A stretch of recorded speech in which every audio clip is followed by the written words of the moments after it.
Supplementary পরীক্ষার ব্যাপারে একটু ছাত্রছাত্রীদের তরফ থেকে বা আমাদের মন্ত্রণালয়ের পক্ষ থেকেও একটা যাচাই করা হয়েছিল যে আসলে কি আমরা যারা ফেল করেছে তাদের সাপ্লিমেন্টারি পরীক্ষা নেওয়ার সুযোগ আছে কিনা। তো এটা নিয়েও আমাদের সচিব মহোদয়ের সাথে কথা হয়েছে।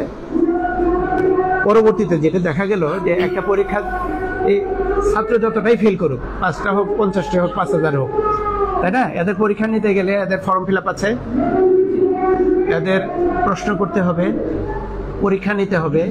কিন্তু এই ধাপগুলো পার হয়ে রেজাল্ট হওয়া পর্যন্ত এসে 2 মাস 3 মাসে সম্ভব না।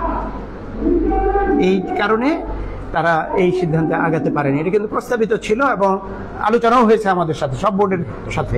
কিন্তু এটা দেখা গেছে এটা আসলে যদি আমরা করতে যাই যে আমরা একটা পরীক্ষা নিব, প্রশ্ন তৈরি করতে হবে, তারপরে ফর্ম ফিল আপের সুযোগ দিতে হবে, তারপরে হলো যে পরীক্ষা নিতে হবে। যেমন ছাত্র হয়তো একটা সাবজেক্টে পাওয়া যাবে আমাদের বোর্ডে হয়তো 500 জন, তাদের কেন্দ্র স্থাপন করতে হবে, তাদের পরীক্ষা, ওই পরীক্ষা কিন্তু আবার ওই 1.5 মাসের প্রোগ্রাম থাকে।